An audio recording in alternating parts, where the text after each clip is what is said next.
있어지게 하여 도와주옵소서. 날마다 이들이 하나님의 도우심을 구하고 하나님의 도우심을 받는 복 있는 성도 되게 하여 주옵소서.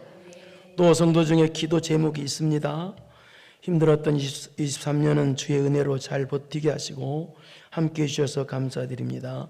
영육의 강건함과 회복으로 도와주시옵소서. 주여, 영육의 강건함을 이 가정에 허락하여 주시사 하나님의 은혜가 늘 승리가 있어지게 하여 승리로 나타나게 하여 주옵소서. 지금까지 승리하고 있사오니 더 승리하고 더 승리해서 하나님께서 놀라운 복의 역사가 있어지게 하여 주옵소서. 가족의 건강과 평안이 있게 하옵시고 교회의 부흥의 물길이 있게 하옵소서. 하나님, 이 가정의 소원대로 가정의 건강과 평안이 있게 하여 주옵소서. 또 하나님 사랑합니다. 언제나 함께 하시고 도와주시고 모든 것이 하나님께서 주신 은혜로 살게 하심을 감사드립니다. 자녀들에게도 은혜 주시고 건강 주신 하나님께 감사드립니다. 주님 사랑해요 라는 기도 제목으로 기도 제목이 있습니다. 주여, 이 가정에 하나님 은혜 내려 주시옵시고 자녀에게도 은혜 내려 주시고 더욱더 건강 주시고 노년에 하나님을 잘 섬기고 더 충성할 수 있는 귀한 은혜 주셨사오니 감사하오니 더 건강 주시고 더 큰 복을 열어 주시옵소서. 하늘문을 이 가정에 열어 주시옵시고 자녀들도 잘 되고 복의 역사가 있는 가정 되게 하여 주옵소서. 오늘 또 예배드려 나온 사랑하는 손길에 은혜 내주시고 입술에 은혜 내주시고 가슴에 은혜 내주시어서 주여 이들의 심령이 하나님의 은혜로 가득 채워지게 하여 주옵소서. 모든 영광 하나님께 돌립니다. 예수님의 이름으로 기도드리옵나이다. 아멘. 이스라엘 백성이 하나님께 범죄해서 그래서 북쪽은 아수르에 망하고 남쪽은 유다에 망하죠. 그런데 하나님께서 때리시는 채찍은요, 우리를 사랑이 없이 그냥 진노만 있는 상태에서 때리는 게 아니에요. 하나님의 채찍은요, 항상 우리를 살려주기 위한 채찍이고요, 또 우리를 더 크게 고쳐서 더 크게 쓰시기 위한 채찍이 하나님의 채찍이에요. 그러니까 하나님의 채찍은 망하게 하려고 하는 채찍이 없다는 얘기예요. 그래서 이스라엘 백성들도 그들이 죄를 지어서 하나님의 매를 맞았지만 그러나 그들은 다 죽지 않았습니다. 망하지 않았습니다. 그래서 하나님께서 그들을 바벨론의 1차, 2차, 3차에 걸쳐서 이 포로로 잡혀가게 만드신 거예요. 안 죽이시고. 그리고 또 바벨론 70년 포로 기한이 찾아 하나님께서 하신 약속대로 그들이 1차, 2차, 3차에 걸쳐서 돌아오게 됩니다.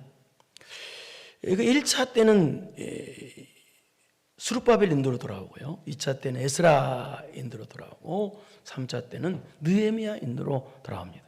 그런데 그들이 돌아올 때 사명 없이 아무것도 없이 그냥 돌아온 것이 아니고요, 사명이 있이 목적 있게 하나님 목적을 주시고 사명을 주셔서 돌아오게 하셨습니다. 특히 3차 느헤미야 인도로 돌아올 때는 무슨 사명이 있었느냐, 예루살렘 성전이 아니고 성벽, 성곽 그런 거 있잖아요. 그 성벽을 재건할 사명을 가지고 돌아오게 됩니다. 그런데 이 성벽을 재건하는 것은 여러분 어때요? 몇 년에 걸쳐서도 재건이 잘 안 돼요. 그런데 더군다나 마귀 방해가 엄청나게 있음에도 불구하고 성벽 재건 시작하는데 단 52일 만에 완성을 봐요. 그래서 극렬하게 반대했던 이스라엘 원수들도 조차도 그 모습을 보고 이건 하나님의 역사다라고 말할 정도로 그렇게 빨리 성벽 재건이 완성이 됩니다. 그런데 문제는요, 성벽 재건은 그렇게 빨리 완성되었는데 성벽을 재건한 사람들의 신앙 재건은 잘 안 됐어요. 빨리 안 됐다는 얘기예요. 그 이유는 이 3차로 돌아오기 전에 1차로 돌아올 때는 94년 전에 돌아왔거든요. 그러니까 거의 100년이 지난 동안에 1차로 돌아갈 때는 성전 재건이잖아요. 그때 딱 그 은혜 받았었는데 은혜를 세월이 지나는 동안 다 까먹은 거예요. 또 뜨거운 신앙도 미지근해진 거예요. 그러니까 성전 재건은 했는데 신앙 재건, 신앙 회복이 안 된 상태에서 그대로 가고 있었던 거예요. 그래서 느헤미야가 3차로 돌아와서 성벽 재건을 완성하고 난 후에 그래서 신앙 개혁 운동을, 신앙 회복을 계속해서 일으킵니다. 요즘도 참 보면서 신기하죠. 사람들이 신앙 타락하는 건요 무지 빨라요. 잘하다가 오늘 갑자기 팍 타락해버려요. 근데 그 한 번 타락하면요 신앙 회복하는 것이 아주 더디고 느리다는 걸 볼 수 있어요. 첫사랑 회복하는 것이 빨라야 되는데 한 번 타락하는 사람들 보면은요 회복이 느려요. 여러분은 회복이 빠르기를 바랍니다. 그게 진짜 복이니까요. 그래서 이 느헤미야가 3차로 백성들과 함께 돌아와서 예루살렘 성벽을 재건하고 난 후에 이 신앙 재건, 신앙 회복을 위해서, 신앙 개혁을 위해서 열심히 이제 노력을 하고 있는데요. 근데 이때 느헤미야는 어떤 사람이냐? 직분이 어떤 사람이냐? 바사 제국, 바벨론이 망하고 바사 제국, 페르시아 제국이 들었었거든요. 페르시아 제국의 총독으로 임명을 받아가지고 온 거예요. 그러니까 이스라엘 그 다스리고 있었던 거예요. 그렇기 때문에 신앙 개혁을 하고 있는 중에 바사 황제에게, 페르시아 제국 황제에게 보고차 다시 페르시아로 바사로 가게 된 일이 생겼던 거예요. 그때가 주전 432년에서 425년 사이라고 봤어요. 보고 있어요. 그렇다면 느헤미야가 신앙 개혁을 일으키다가 바사로 갔어요. 그러면 신앙 개혁이 중단될 거 아니에요. 없으니까, 사람이 없으니까. 그런데 이때 중단된 것이 아니라 하나님께서 느헤미야가 바사 제국에 갔을 때 신앙 개혁하다가 신앙 회복 운동을 일으키다가 갔을 때 그때에 하나님께서는 누구를 일으켜 세우셨느냐? 바로 오늘 하는 말라기 선지자를 세우신 거예요. 그래서 말라기 선지자를 세우셔서 신앙 회복 운동이 중단되지 않도록 계속해서 신앙 회복을 외치도록 하신 거예요. 그러니까 이 말라기, 오늘 하는 말라기 선지자는 학개의 선지자 스가랴 선지자보다 약 100년 후의 선지자고요. 또 에스라와 느헤미야와는 동시대의 선지자라고 보고 있습니다. 그래서 선지자라고. 그런데 오늘 본문은 이 느헤미야 선지자가 지금 외치는 내용인데요. 근데 무엇을 외치느냐? 충격적이게도 여러분 읽어서 알죠? 뭐 똥 얘기가 나오고 뭐가 나오고 뭐 그러잖아요. 충격적이게도 제사장들을 저주하고 심판을 외치는 내용이에요. 왜 그랬을까요? 물론 제사장들이 타락해서, 제사장 오늘 목사예요. 그 직분자들이에요. 그럼 물론 타락했기 때문에 그렇게 되어 있지만, 그러나 하나님께서는요 평신도가 타락하는 것보다도 집사 직분이 있는 사람들, 직분자가 타락하면요 책임을 더 물으신다는 뜻이에요. 그렇다면 심각하게 지금 심판을 외치고 저주를 외쳐요. 그래서 오늘 본문은요 제사장을 저주한다는 그런 내용이 압도적으로 다 있어요. 충격이죠. 그래서 저는 오늘 저주를 하려고 한 게 아니고요, 제사장의 저주를 통해서 우리 성도들은요 저주받으면 안 되잖아요. 그죠? 우리는 복을 받아야 되잖아요. 그렇죠? 네. 그럼 복의 대상에 들려면 그럼 어떻게 해야 되느냐를 반대로 해석하면 되니까, 제사장은 저주니까 제사장처럼 안 하면 되잖아요. 오늘 저주받은. 그럼 어떻게 복의 대상이 되느냐를 알아보려고 합니다. 첫째, 따라서 합시다. 하나님의 사랑을 육적인 것과 연결하면 안 된다. 이게 복의 대상 비결이에요. 우리 1절을 보겠습니다. 1절. 무슨 말인지 시작. 지금 읽었듯이 지금 저주의 명령을 하시는 거예요. 여러분 제사장은 누굽니까? 백성의 대표예요. 또 백성들을 가르치는 사람이에요. 그렇다면 하나님 말씀을 잘 바르게 잘 가르쳤을 텐데 이런 사명 감당하기는커녕 제사장 본인이 타락한 거예요. 그러니까 백성들이, 제사장은 보는 백성들도 다 따라서 다 타락을 해버린 거예요. 그래서 하나님께서 이제 너에게 같이 명령한다, 이 말은 저주의 심판의 명령을 하신다는 거예요. 그렇다면 제사장들이나 백성들이 도대체 무엇을 타락했을까요? 타락 내용이 뭘까요? 그것이 오늘 2장인데 앞에 1장 1절에서 5절부터 나오고 또 6절에서 14절까지 나오는 내용인데요, 1장 5절부터 나오는 내용은 그 내용은 어떤 내용이냐? 하나님께서 이스라엘 백성을 사랑하셨다는 내용이에요. 그런데 1장 2절을 보세요. 1장 2절 시작.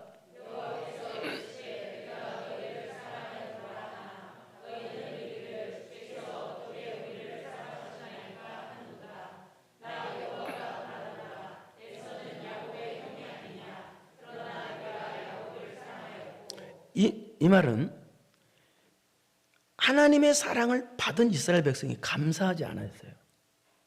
그래서 하나님께서 내가 너희들을 변함없이 사랑한다 라고 말씀하신 내용이야. 그러자 뭐라고 반응을 하냐? 이스라엘 백성들이 하나님, 이게 그 말이에요. 우리를 사랑하신다는 증거 한번 대보세요. 우리를 사랑한 증거가 어디 있어요? 우리가 그렇게 바벨론 포로에서 돌아와서 성전도 재건하고 성벽도 재건했는데 그러면 하나님 돈 좀 주셔야지. 물질 좀 주셔야지. 왜 안 주셔요? 아니 자식도 잘 되고 뭣도 잘 되고 잘 되겠고 만들어야지. 왜 안 주셔요? 하나님 우리를 사랑한 증거 좀 대봐요. 증거가 어디 있어요? 그랬다는 거예요. 이 그 뜻이에요. 여러분도 혹시 그렇습니까? 하나님의 사랑을 돈하고 연결시킵니까? 그렇다면 우리나라에서 우상 섬기고 제일 나쁜 사람이 돈 많은 사람도 많잖아요. 그러면 우리나라에서 돈 제일 많은 사람은 하나님이 그 사람을 제일 많이 사랑한 사람입니까? 말도 안 되잖아요. 그런데 이들은 그랬다는 거예요. 하나님의 사랑을 돈하고 연결시킨 거예요. 물질하고 연결시킨 거예요. 하나님 육적인 거하고 연결시킨 거예요. 그래서 하나님께서 하시는 말씀이에요. 하나, 너희는 이르기를 주께서 어떻게 우리를 사랑하냐. 이게 그 말이에요. 증거를 하나, 나 여호와가 말하노라. 에서는 야곱의 형이 아니냐. 그러나 내가 야곱을 사랑하였고. 사랑이 뭔가를 가르쳐 주는 거예요. 에서는 야곱의 형이 아니냐. 이 말은 무슨 말이냐. 야곱은 에서보다 잘난 것이 하나도 없는 사람이라는 거예요. 그런데 하나님께서 야곱을 사랑해서 선택해서 불러주셨다는 거예요. 그러니까 하나님의 사랑이 뭐냐? 나 같은 죄인을 사랑해서 불러주신 것이 하나님의 사랑이라는 것입니다. 오늘 나와서 예배당에 나오게 하신 것이 하나님의 사랑이라는 거예요. 여러분, 하나님의 사랑은요, 많고 많은 세상 사람 가운데서 여러분을 불러주셔서 예수님 믿게 만든 것입니다. 오늘 예배당에 나오게 하신 것이, 이것이 하나님이 여러분을 사랑하신 증거입니다. 증거. 그런데 이들은요, 하나님의 사랑을 돈하고 연결시켜가지고, 하나님 왜 돈 안 줘요? 그게 무슨 하나님 사랑하는 거예요, 나를? 왜 육적으로 잘 되지 않게 해주셨어요? 하나님 돈 안 주니까 하나님 사랑하신 다른 사람 저희 증거 좀 대봐요. 말도 안 되죠. 이거 참 사악한 사람들이죠. 그렇다면 제사장들이니까 제사장들은 뭐라고 되겠어요? 말씀을 가르쳐줘야 되지 않을 거 아니에요. 백성들에게 하나님의 사랑은 그게 아니다. 나를 불러주신 것이 사랑이다. 내가 예수님 믿고 구원받은 것이 사랑이다 라고 가르쳐줘야 되잖아요. 그런데 제사장들이 먼저 하나님의 사랑을 돈하고 연결시킨 거예요. 그러니까 뭐 백성들이 따라서 한 거예요. 그래서 제사장에게 저주가 간 거예요. 우리 다 아는 말이지만 한번 눈으로 확인을 하면서 읽어봅시다. 요한복음 3장 16절 다 아는 말이지만 시작.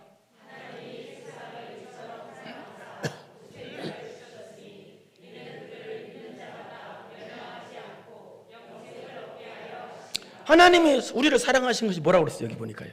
하나님이 세상을 이처럼 뭐예요? 우리를 위해서 독생자 예수 그리스도를 주신 거예요. 그래서 독생자 예수 그리스도가 이 땅에 오셔서 여러분의 죄를 다 대신 홀로 지시고 십자가에 달려 죽어주심으로, 그래서 우리가 예수님을 믿기만 하면 구원을 받게, 죄 용서받고 구원을 받게 해주는 것이, 이것이 바로 뭐다? 하나님이 여러분을 사랑하신 표시라는 거예요. 그런데 이들은, 이 제사장들이나 이스라엘 백성들은 똑같이 하나님의 사랑을 어디다 뒀어요? 돈하고 연결시킨 거예요. 육적인 것하고 연결시킨 거예요. 하나님이 이번에 이런 사람들이 봤어요. 본 게 아니라 로또 복권 당첨되면 내가 신앙생활 잘할게요, 하나님. 하나님 로또 복권 당첨되면 하나님 날 사랑해 주면 믿을게요. 여러분 어때요?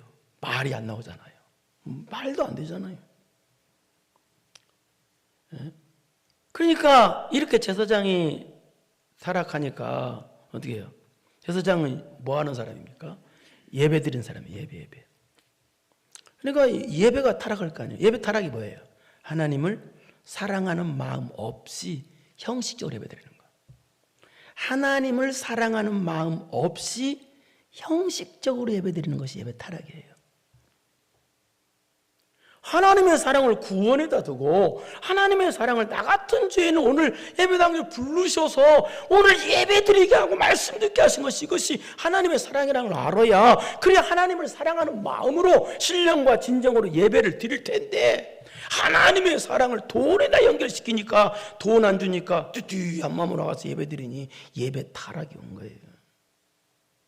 그래서 예배를 엉터리로 드렸다, 이거 예배 타락이 와서 사랑이 잘못돼가지고 영토를 드렸다가 1장 6절부터 14절까지 내용이에요. 꾸짖는 내용이에요.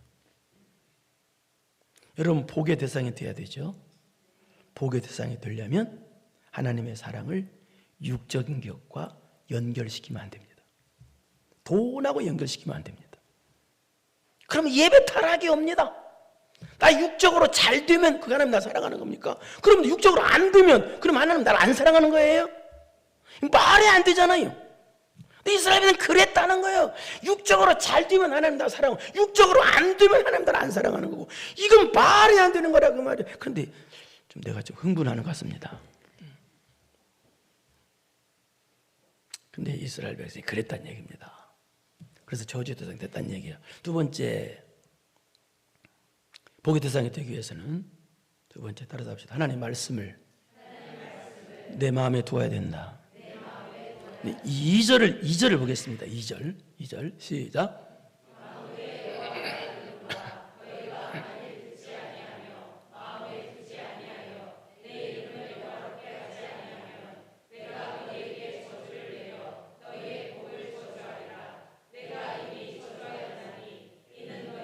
그것을, 자, 앞에 하세요. 여기 보니까, 앞부분 보니까 저주가 무려 3번이나 나와. 이 짧은 한 절에. 그런 한자, 내가 너의 저주. 예? 이는 하인의 저주하였느냐 여기까지. 그 다음에 이는, 그 이유는 왜 저주하였느냐? 너희가 그것을 마음에 안 두었기 때문에. 그것이 뭐예요? 그거 방금 전에 얘기했던 대로 1장 6절에서 14절까지의 하나님 말씀 책망하는 거예요. 예배를 타락했다는 그것을. 또 크게는 말씀이에요. 그러니까 뭘 마음에 안 뒀기 때문에 하나님이 저주하신다고? 하나님의 말씀을 가르쳐요. 하나님 말씀을 마음에 안 뒀기 때문에 저주한다고. 여기 앞부분에 보니까 만군의 여호와가 이러니 너희가 만일 듣지 않으면 안 들어. 그리고 마음에 안 뒀어. 말씀을. 그러니까 어떻게 해야 돼? 내 이름을 영화롭게 하지 아니하며, 하나님을 영화롭게 하지도 않고 하나님 이름을 높이지도 않았다는 거예요. 그들이 왜 저주해요? 하나님의 말씀을 마음에 안 두었기 때문에. 그러니까 뭐예요? 그 왜 그래요? 하나님을 영화롭게 존중히 여기지 않았기 때문에, 하나님을 귀하게 여기지 않았기 때문에 하나님께서 하시는 말씀도 안 들었다는 거예요. 설렁설렁. 여러분, 질문할게요. 내가 하는 말을 상대방이 무시해. 그럼 기분 나빠요? 기분 좋아요? 근데 여러분은 하나님께서 하시는 말씀을 무시하면 하나님 어떻게 했겠어요? 하나님이 제일 싫어하는 게 뭔지 아세요? 말씀을 무시하는 거예요. 여러분, 무슨 제가 열심히 말했는데 다른 사람이 무시해서 내 말을, 그러면 전화해봐 똑같이 기분 나쁜 거예요.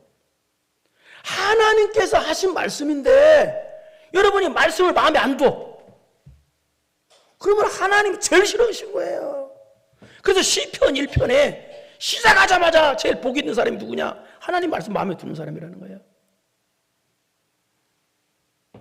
그래서 성도는요, 하나님을 소중히 여기기 때문에 하나님 말씀을 한 그릇도 걸리지 말고 말씀을 잘 듣고 그 말씀 마음에 둬야 돼요. 왜 또 그래야 되느냐? 하나님은 여러분 중심 보기 때문에. 중심 못 들어있냐는 게, 여러분 미움과 원망 불평이 들어있는 게 아니라 하나님 말씀이 들어있으면 그 말씀이 여러분 복으로 역사합니다. 말씀이. 그렇기 때문에 여러분이 원망 불평 그런 거 듣지 마세요. 마음속에 머릿속에 온통 말씀이 들어있어서. 그러면 하나님이 가장 기뻐하십니다. 너는 내가 한 말을 참 소중히 여기는구나. 내가 한 말을 소중히 여기는구나. 얼마나 하나님이 기뻐하시겠어요? 너는 내가 한 말을 무시하는구나. 상상해 보세요, 여러분. 그래서 데살로니가전서 2장 13절을 보겠습니다. 데살로니가전서 2장 13절 시작.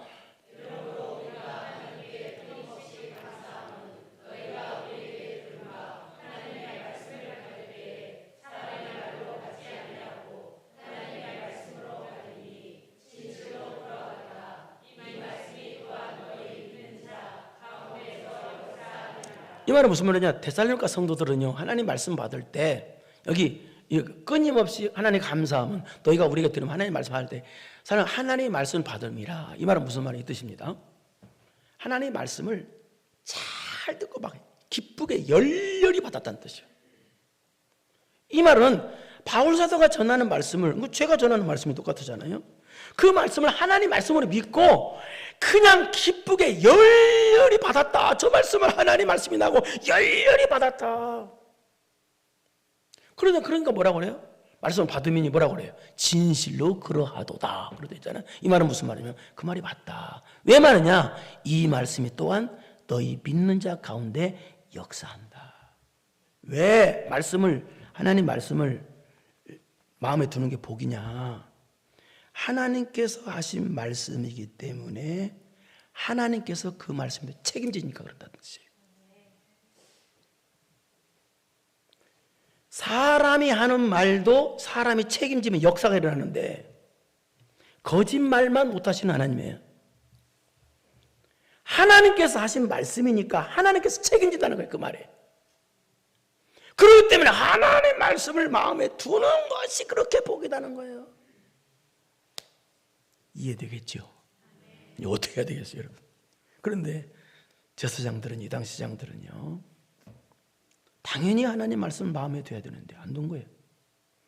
또 하나님 말씀을 붙잡고 기도해야 되는 사람들인데 하나님 말씀을 붙잡고 기도하기는커녕 머릿속에 온통 세상 것만 잔뜩 들어있는 거예요. 마음속에 세상 것만, 마음에 세상 것 들은 게 그게 타락이에요. 그래서 저주한 거예요. 개척 초창기에 이 기독신문에 간증한다는 분이 있었습니다. 간증을 광고가 나오더라고요. 그래서 이분을 초청해서 간증하면 좋겠다 싶은 생각에서 개척 초창기입니다. 모르고 제가. 그래서 그분을 초청해서 간증을 들으려고 했습니다. 근데 그분이 손이 좀 불편한 분이라서 운전이 안 되기 때문에 제가 그분을 수원 남문에서 만나서 그분을 모시러 갔었어요. 그리고 모시러 가서 그분을 처음 얼굴에 그분을 처음 보고 신문에서만 봤기 때문에 그래서 처음 보고 그래서 처음 봤는데 첫 마디가 저한테 하는 첫 마디가 모든 영광 하나님께라든지 할렐루야라든지 또 신앙적인 얘기하는 게 아니라 뒷자리가 딱 타자마자 그분이 첫 마디가 수원의 아파트 값 얼마나 합니까? 했어요. 여기서 올 때까지 계속 아파트 이야기만 하더라고. 그래서 그때 운전하면 무슨 생각이 드냐면 오늘 간증 집회는 망쳤다 하는 생각이 들더라고요. 아니나 다를까 그분이 간증하는데요, 하나님께서 일도 안 도와주시더라고요. 그분을 눈으로 보이더라고요. 성령께서 전혀 안 도와주시더라고요. 그러니까 육의 힘으로도 안 돼, 그 사람은. 얼마나 그때 충격을 받았는지 몰라요. 왜? 저분의 마음속에는 하나님 말씀이 없기 때문에 하나님이 안 도와주시는 거예요. 여러분, 마음에 하나님 말씀이 있으면요, 하나님이 책임지기 때문에 말씀대로 도와주십니다. 그런데 그렇게 말씀이 중요한 거예요. 말씀이 내게 있으면 하나님 책임지는 거예요. 여러분이 성경책이, 그래서 어떤 분은요, 말씀이 있으라고 그러니까 집에 가서 성경 불태워가지고 확 먹어버렸대요. 그러면 미련한 사람이죠. 말씀이 여러분 마음에 있기를 축원합니다. 말씀이 책임지니까 하나님이. 놀라운 사실이에요. 그 다음 세 번째, 복의 대상이 되기 위해서는 따라합시다. 성도다워야 된다. 제사장다워야 되고 성도다워야 된다는 거예요. 3절을 보겠습니다. 본문 시작.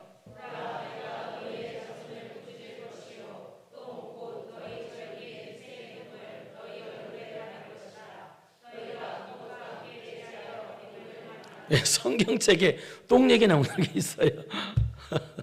제가 웃으면 같이 웃어줘야지요. 그래서 여기 지금 제사장, 너희는 제사장입니다. 제사장을 꾸짖는데요. 여기 자손이란 말은 무슨 말이냐? 팔이란 뜻이 팔. 손, 다리, 팔 할 때 그 팔. 팔을 꾸짖는데 왜 그러느냐? 예배 드릴 때 재물을 가져올 때 팔로 이렇게 많이 하잖아요. 그렇게 보고 있습니다. 그러니까 무슨 얘기야? 예배를 열매 없는 예배를 드렸다. 방금 전에 했던 똑같은 얘기입니다만 하나님을 사랑하는 마음 없이 형식적으로 드렸다라는 뜻입니다. 그러니까 예배 타락을 한 거예요. 그걸 꾸짖는 거예요. 그래서 하나님께서 똥. 소나 양이나 재물을 가져오면 소나 양이 똥을 싸잖아요. 그 똥을 제사장이 얼굴에 바로 버리겠대요. 발로 버리겠대요. 이거는 무슨 말이에요? 수치를 당하게 하겠다는 거예요. 또 그것과 함께 제하의 버림을 당하리라. 제사장 쓰고 버려버린다는 거예요. 제사장을. 왜? 하나님께 예배 드리는 드림이 제사장답지 않아서. 하나님께 예배 드리고 나를 드리는 드림이 안 믿는 사람은 같으면 되겠어요? 안 믿는 사람은 더 못해. 안 믿는 사람도 예배 드릴 때는요 엄숙하게 드려요. 근데 안 믿는 사람보다도 성도가, 집사가, 목사가 하나님께 예배 드림이 제사장답지 못해. 그래서 저주라는 거예요. 하나님께 예배 드림이 제사장. 그 다음에 5절 보세요. 또 뭐 있는지. 시작.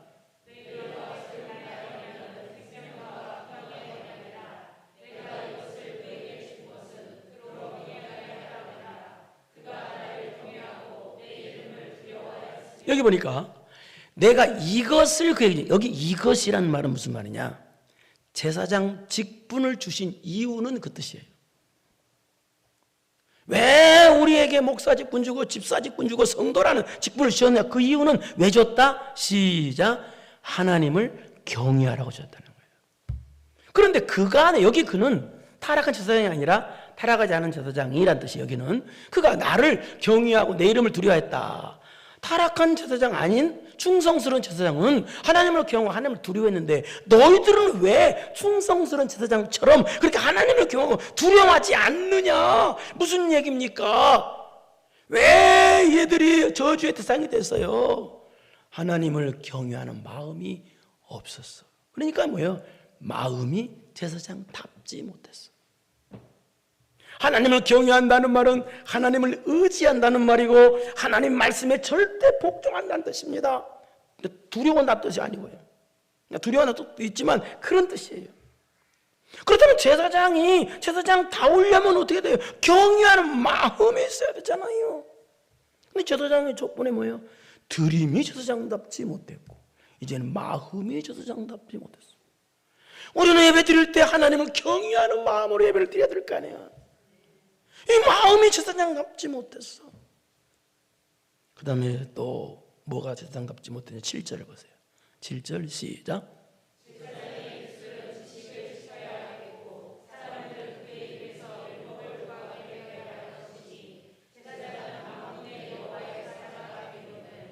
여기 보니까 제사장의 입술은이라고. 입술은 제사장의 입술이 제사장답지 않았다는 뜻이에요.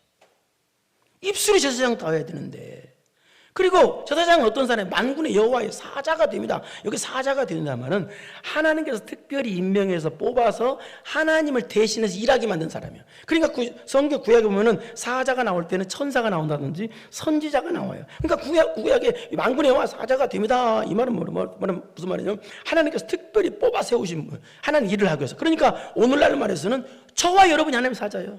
하나님 대신해서 일하니까. 의미적으로 그렇다 그 말이에요. 하나님 대신해서 일하는 사람이면 어떻게 되겠어요? 그럼 어떻게 돼요? 하나님의 대신해서 일하는 사람답게 일을 해야 될 거 아니에요. 제사장답게, 집사답게 일해야 될 거 아니에요. 그런데 이 제사장이 뭐냐면 입술에, 제사장다운 게 뭐예요? 여기 입술을 지게, 그 입술에 입에서 율법을 구해야 할 것이니, 예? 입술 지식을 지켜. 여기 입술은 지식을 지켜야 한다는 뜻은 무슨 말이냐? 입술은 지식을 지켜야 한다는 뜻은 입술에 하나님 말씀이 있어야 된다는 뜻이에요. 그러니까 율법, 하나님 말씀, 성경 말씀이 있어야 되는데 없었다는 얘기예요. 목사가 입술에 하나님 말씀이 있어야지 세상 말만 주장치하면 되겠어요? 제사장이라면 당연히 하나님 말씀이 있어서 백성들이 제사장이 오면은 뭘 줘야 되겠어요? 하나님 말씀을 가르쳐줘야 될 거 아니에요. 그럼 백성들이 제사장이 와서 하나님 말씀 들으러 왔는데 세상 이야기를 잔뜩 하고, 예? 세상 간증 얘기나 하고. 여러분, 간증도 신앙 간증은 돼요.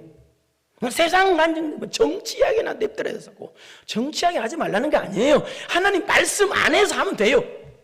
그러나 하나님 말씀은 제껴놓고 정치 이야기만 뒷따라가 하면은 그러니까 백성들이 와가지고 예배당에 와가지고 하나님 말씀을 듣고 가야 되는데 말씀을 안 듣고 가고 세상 이야기만 듣고 간다는 거예요. 그래서 저주한다는 게 무슨 얘기예요? 제사장이 하나님께 드림이 제사장답지 못했고 성도답지 못했고 마음이 제사장답지 못했고 성도답지 못했고 입술이 입만 열면 세상 이야기야. 입술이 제사장답지 못하고 성도답지 못했다. 여러분 예수 믿고 구원받은 사람을 뭐라고 그래요? 그리스도인이라고 합니다. 그리스도인은 뭐예요? 이 뜻이 예수님께서 가신 그 길을 그대로 따라간다는 뜻이에요. 그 다음에 또 성도들, 예수 믿는 사람을 뭐라고 그래요? 성도라고 합니다. 성도. 성도는 뭐예요? 거룩하게 구별된 사람들이라는 뜻이에요. 또 신자라고 합니다. 신자는 뭐예요? 하나님만 믿고 하나님만 의지하는 사람이라는 뜻이에요. 그렇다면 이름은 그리스도인이고 이름은 성도고 이름은 신자인데 이름값을 내야지요. 성도가 성도다고 해야지요. 그런데 지금은 어떻습니까? 세상은 온통 타락입니다. 저 사람이 예수님 믿는 사람인가 안 믿는 사람인가 구분이 안 됩니다. 타락의 보편화. 말세지 말의 특징은 타락의 보편화인데요.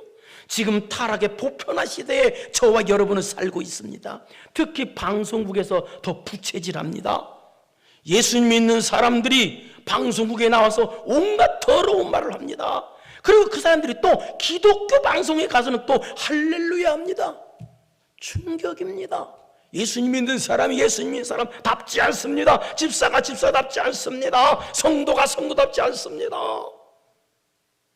성도는 드림이 성도다워야 돼요. 예배 드림이 성도다워야 되고 마음이 성도다워야 됩니다. 입술이 성도다워야 됩니다. 사랑하는 성도 여러분, 오늘 말라기 선지자가 외친 이 저주와 심판의 내용은 안 믿는 사람을 향해서 한 것이 아니에요. 안타깝지만 제사장들과 성도들에게 한 말이에요. 그러니 여러분은 저제사장이 되면 안 됩니다. 복의 대상이 되어야 합니다. 그러려면 첫째 어떻게 되겠어요? 하나님의 사랑을 육적인 것과 연결시키면 안 됩니다. 돈하고 연결시키면 안 됩니다. 많은 사랑 가운데서 날 불러주셔서 오늘 주여 아멘 예수님 믿는 게 복입니다.